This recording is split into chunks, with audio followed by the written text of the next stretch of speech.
வணக்கம் நேர்களே. ஐரோப்பிய செய்திகளின் இரவு நேர செய்திகள். முதலில் தலைப்புச் செய்திகள். உக்ரைன் போர் ரஷ்யாவில் மீண்டும் தலையெடுக்கும் திட்டமிட்ட குற்றங்கள் குறித்த அச்சம். ஸ்பெயினில் காட்டுத்தீ, சுற்றுலா தலங்களுக்கு அருகே 10 நகரங்கள் முடக்கம். அங்காரா உச்சி மாநாடு, நேட்டோவின் கூட்டு பாதுகாப்பு உறுதியை மீண்டும் வலியுறுத்த திட்டம். பிரான்சில் ஜூன் மாதம் கடும் வெப்ப அலை காரணமாக உயிரிழப்புகள் 30% அதிகரிப்பு. உக்ரைன் மீது ரஷ்யா குண்டு வீச்சு, சுமி பகுதியில் 4 பேர் உயிரிழப்பு. பால்டிக் நாடுகளின் பாதுகாப்பு எங்கள் பாதுகாப்பு, நேட்டோ உச்சி மாநாட்டிற்கு முன்னதாக சந்திப்பு.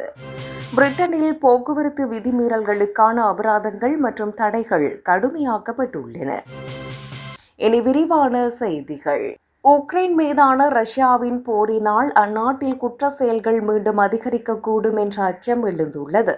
முன்னதாக 1990களில் நிலவியது போன்ற தீவிரமான திட்டமிட்ட குற்ற கும்பல்களின் ஆதிக்கம் மீண்டும் தலை தூக்கலாம் என நிபுணர்கள் எச்சரித்துள்ளனர். போர்க்களத்துக்கு சென்றவர்கள் மீண்டும் சிவில் வாழ்க்கைக்கு திரும்பும் போது அவர்கள் குற்ற செயல்களில் ஈடுபட வாய்ப்புள்ளதாக கருதப்படுகிறது. நாட்டின் பாதுகாப்பு மற்றும் பொருளாதார நிலைத்தன்மையை பாதிக்கும் வகையில் ஆயுத கடத்தல் மற்றும் சட்டவிரோத நடவடிக்கைகள் அதிகரிக்க வாய்ப்புள்ளதாக அஞ்சப்படுகிறது. போர் சூழலால் அதிகார அமைப்புகளின் கவனம் திசை திருப்பப்படுவது குற்ற கும்பல்கள் தங்களை வலுப்படுத்திக் கொள்ள வழிவகுக்கலாம் என்று கூறப்படுகிறது. இந்த புதிய சவால் ரஷ்யாவின் உள்நாட்டு பாதுகாப்பில் பெரிய தாக்கத்தை ஏற்படுத்தும் என சர்வதேச பாதுகாப்பு ஆய்வாளர்கள் கவலை தெரிவித்துள்ளனர். ஸ்பெயினில் காட்டுத்தீ, சுற்றுலா தலங்களுக்கு அருகே 10 நகரங்கள் முடக்கம். ஸ்பெயினின் சுற்றுலா தலமான கோஸ்டா பிராவா அருகே பயங்கரமான காட்டுத்தீ பரவி வருவதால் பெரும் பரபரப்பு ஏற்பட்டுள்ளது. லா பிஸ்பால்ட்ரி எம்போர்டா பகுதியில் தொடங்கிய இந்த தீ பலத்த காற்றினால் வேகமாக பரவி வருகிறது. பாதுகாப்பு கருதி பகுதியை சுற்றியுள்ள 10 நகராட்சிகளில் வசிப்பவர்கள் வீட்டை விட்டு வெளியேற வேண்டாம் என அதிகாரிகள் உத்தரவிட்டுள்ளனர். சுமார் 200க்கும் மேற்பட்ட தீயணைப்பு வீரர்கள் மற்றும் 11 வான்வெளி மீட்பு படையினர் தீயை கட்டுப்படுத்தும் பணியில் தீவிரமாக ஈடுபட்டுள்ளனர். சாலை பணியின் போது ஏற்பட்ட பொறியின் காரணமாகவே இந்த தீ விபத்து ஏற்பட்டிருக்கலாம் என முதற்கட்ட விசாரணையில் தெரிய வந்துள்ளது. சுற்றுலா பயணிகளை அப்பகுதிக்கு வர வேண்டாம் என அறிவுறுத்தியுள்ள அதிகாரிகள் முன்னெச்சரிக்கை நடவடிக்கைகளை தீவிரப்படுத்தியுள்ளனர். அங்காரா உச்சி மாநாடு, நேட்டோவின் கூட்டு பாதுகாப்பு உறுதியை மீண்டும் வலியுறுத்த திட்டம். துருக்கியின் அங்காராவில் நடைபெறவுள்ள நேட்டோ உச்சி மாநாட்டில் உறுப்பு நாடுகளின் பாதுகாப்பை உறுதி செய்யும் ஆர்டிகிள் 5 உடன்படிக்கை குறித்து மீண்டும் வலியுறுத்தப்பட்டுள்ளது. கூட்டமைப்பில் உள்ள ஏதேனும் ஒரு நாடு தாக்கப்பட்டால் அது ஒட்டுமொத்த நேட்டோ மீதான தாக்குதலாக கருதப்படும் என்று தனது கொள்கையை நேட்டோ உறுதிப்படுத்தும். தற்போதைய உலகளாவிய பாதுகாப்பு சூழலில் கூட்டு பாதுகாப்பு மற்றும் ஒற்றுமையின் முக்கியத்துவத்தை இந்த உச்சி மாநாடு முன்னிலைப்படுத்த உள்ளது. ரஷ்யா உக்ரைன் போர் மற்றும் பிராந்திய பதற்றங்களுக்கு மத்தியில் நேட்டோ உறுப்பு நாடுகளிடையே ரஷ்யா உக்ரைன் போர் மற்றும் பிராந்திய பதற்றங்களுக்கு மத்தியில் நேட்டோ உறுப்பு நாடுகளுக்கு இடையே நிலவும் பிணைப்பை பலப்படுத்துவதே இதன் முக்கிய நோக்கமாகும். ஆர்டிகிள் 5 என்பது நேட்டோ கூட்டமைப்பின் மிக முக்கியமான பாதுகாப்பு அடித்தளம் என்பதால் அதன் மீதான அசைக்க முடியாத நம்பிக்கையை தலைவர்கள் வெளிப்படுத்துவர்.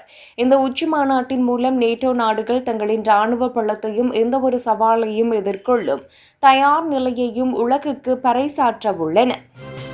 பிரான்சில் ஜூன் மாத கடும் வெப்ப அலை காரணமாக உயிரிழப்புகள் 30% அதிகரிப்பு.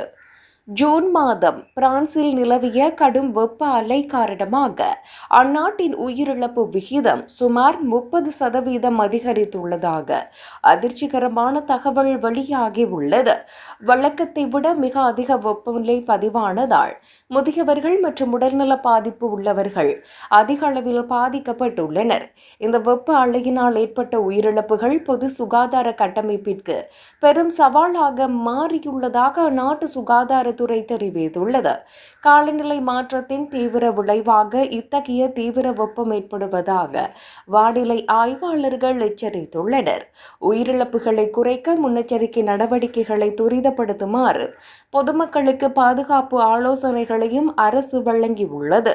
அதிகரித்து வரும் இத்தகைய தீவிர வெப்ப அலைகளை எதிர்கொள்ள பிரான்ஸ் அரசு புதிய கொள்கைகளை வகுக்க வேண்டிய கட்டாயத்திற்கு தள்ளப்பட்டுள்ளது. உக்ரைன் மீது ரஷ்யா குண்டு வீச்சு, சுமி பகுதியில் 4 பேர் உயிரிழப்பு.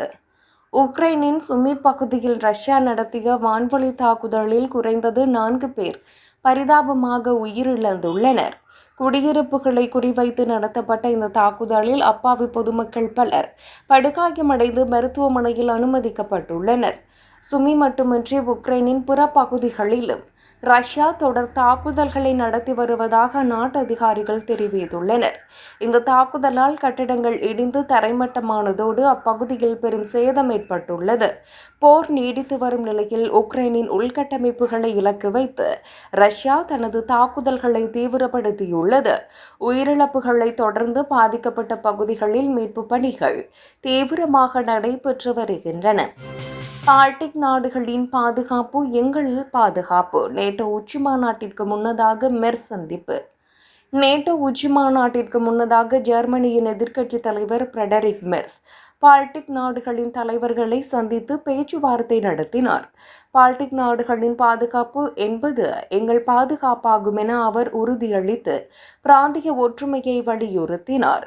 உக்ரைன் போர் சூழலில் ரஷ்யாவின் அச்சுறுத்தல்களுக்கு எதிராக பால்டிக் நாடுகளுக்கு ஆதரவாக நிற்பதன் முக்கியத்துவத்தையும் அவர் எடுத்துரைத்தார். நேட்டோ உறுப்பு நாடுகளுக்கு இடையிலான இராணுவ கூட்டு மற்றும் தற்காப்பு திறனை வலுப்படுத்துவது குறித்து இந்த சந்திப்பில் ஆலோசிக்கப்பட்டது. ஐரோப்பாவின் பாதுகாப்பு கட்டமைப்புக்கு பால்டிக் நாடுகள் மிக முக்கிய பங்கு வகிப்பதாக மெர்ஸ் குறிப்பிட்டார். வர இருக்கும் உச்சி மாநாட்டில் ரஷ்யாவின் சவால்களை எதிர்கொள்வது குறித்து எடுக்கப்பட வேண்டிய முக்கிய முடிவுகள் தொடர்பில் இந்த சந்திப்பு அடித்தளம் அமைத்துள்ளது.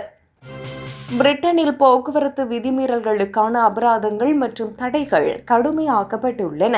பிரிட்டனில் போக்குவரத்து விதிகளை மீறுபவர்களுக்கு எதிராக மிக கடுமையான புதிய அபராதங்கள் மற்றும் ஓட்டுநர் உரிமம் ரத்து செய்யும் நடவடிக்கைகள் நடைமுறைக்கு வந்துள்ளன.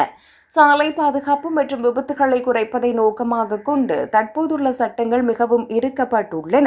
அதிவேகமாக வாகனங்களை ஓட்டுதல், மது அருந்திவிட்டு வாகனம் ஓட்டுதல் போன்ற கடுமையான விதிமீறல்களுக்கு பெரிய அளவிலான அபராதங்கள் விதிக்கப்படுகின்றன. மீண்டும் மீண்டும் விதியை மீறுபவர்களுக்கு நீண்டகால ஓட்டுநர் தடை விதிக்கப்படுவதோடு சில தீவிரமான குற்றங்களுக்கு கூடுதல் தண்டனைகளும் வழங்கப்படுகின்றன. இந்த மாற்றங்கள் மூலம் சாலைகளில் பயணிகளின் பாதுகாப்பை உறுதி செய்யவும் பொறுப்பற்ற வாகன ஓட்டிகளை கட்டுப்படுத்தவும் அரசு திட்டமிட்டுள்ளது.